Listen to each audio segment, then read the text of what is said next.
It's September 9th, 2019, and we're back here at the Rangoon Creeper.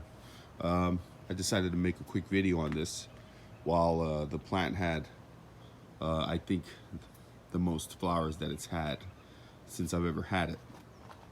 And this is just over a year, so a year and maybe 2 or 3 months. So a year and 2 to 3 months, about 15 months old. And we're talking about a cutting here, and this cutting was about maybe 4 inches long.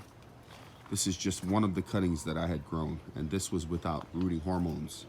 So it's pretty amazing what it's turned out to be. The majority of the flowers are on this side. There's still some on this side and some on the top here, but the majority on this side because it gets the most sunlight throughout the day.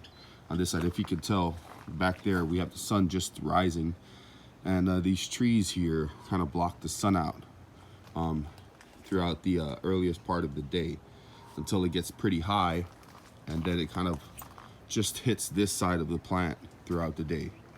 I do need to water this plant daily because, as you can see, it's just got a ton of foliage, and it's got all these runners just kind of taking off all over the place here.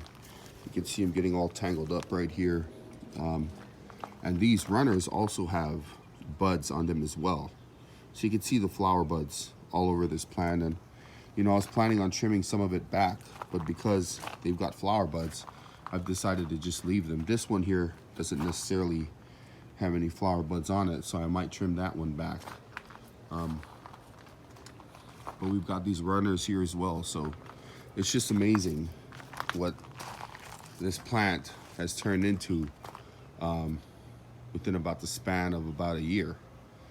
And keep in mind, this was done without rooting hormones. I had just gotten a larger cutting of the plant, and I cut it down into a couple pieces and just stuck them into some soil in some pots that already had existing plants in them, which were the tea leaf plants.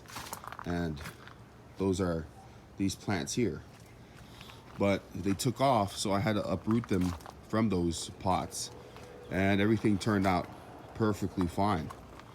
So we've got this Rangoon Creeper, and it's just got so many blossoms. I come out at night every now and then, and I see this plant just covered in white. So I think it even blooms at night, and it just kind of gets that red color in the daytime.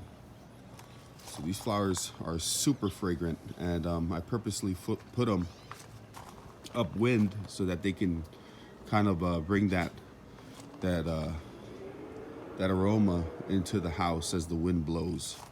And I've got a smaller one here, right here in front of the sugar cane, but it's a little too heavy for the tree branch that I've got it growing on here. So it's pretty flimsy, and I've got to resecure that. But you can see here there are just lots of blossoms on this plant, and there's still a lot yet to come. You can see here that I haven't opened up yet all over the place, and it's pretty amazing. I just wanted to show you guys just how easy it is to grow this plant, and it really is as easy as making a cutting, putting it in a pot, and just letting it do its own thing. I haven't added too much fertilizer to it. Actually, I haven't added any fertilizer. I've just been, every now and then I would water it down with the MIRACLE-GRO liquid feed. So that's the only way I've done it so far, and it's turned out perfectly fine.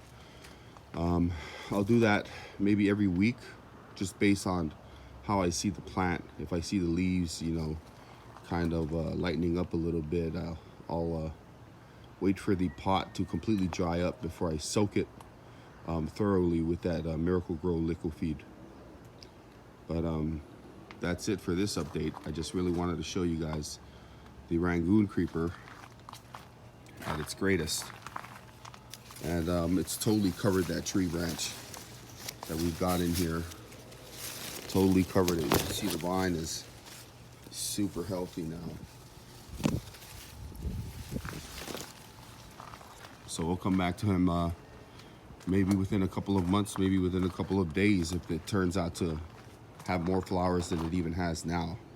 Other than that, this should be the last update on the Rangoon Creeper, because success is shown through the results so far.